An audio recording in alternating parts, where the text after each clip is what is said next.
Chairman PTI barrister Gauhar ने वाज़ेह किया है कि खैबर पख्तूनख्वा असेंबली में पास होने वाले बिल पर नजरसानी होगी। मीडिया से बातचीत में उन्होंने कहा कि कोई ऐसी चीज नहीं करेंगे जो मंशूर या किसी और पार्लियामेंटेरियन से जायद हो। 1988 का भी उन्होंने भेजा है, 2026 वाला भी भेजा है, उसमें कुछ शिकें ऐसी हैं वो रिवर्स हो जाएगी, नथिंग लाइक इट। लेकिन ऐसा नहीं है कि ये फर्स्ट टाइम आया, ये सारी चीज़ें पहले भी मौजूद थी और जो चीज़ें ऑलरेडी अवेलेबल है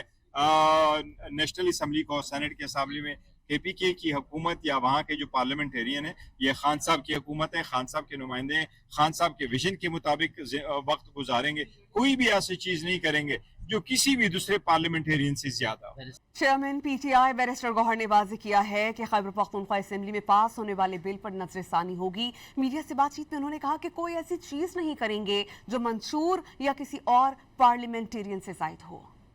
1988 का भी उन्होंने भेजा है, 2026 वाला भी भेजा है, उसमें कुछ शिकें ऐसी हैं वो रिवर्स हो जाएगी, नथिंग लाइक इट। लेकिन ऐसा नहीं है कि ये फर्स्ट टाइम आया, ये सारी चीज़ें पहले भी मौजूद थी और जो चीज़ें ऑलरेडी अवेलेबल है नेशनल असम्बली को, सेनेट के असेंबली में KPK की हुकूमत या वहाँ के जो पार्लियामेंटेरियन है, ये खान साहब की हुकूमत है, खान साहब के नुमाइंदे हैं, खान साहब के विजन के मुताबिक वक्त गुजारेंगे, कोई भी ऐसी चीज़ नहीं करेंगे जो किसी भी दूसरे पार्लियामेंटेरियन से ज्यादा हो।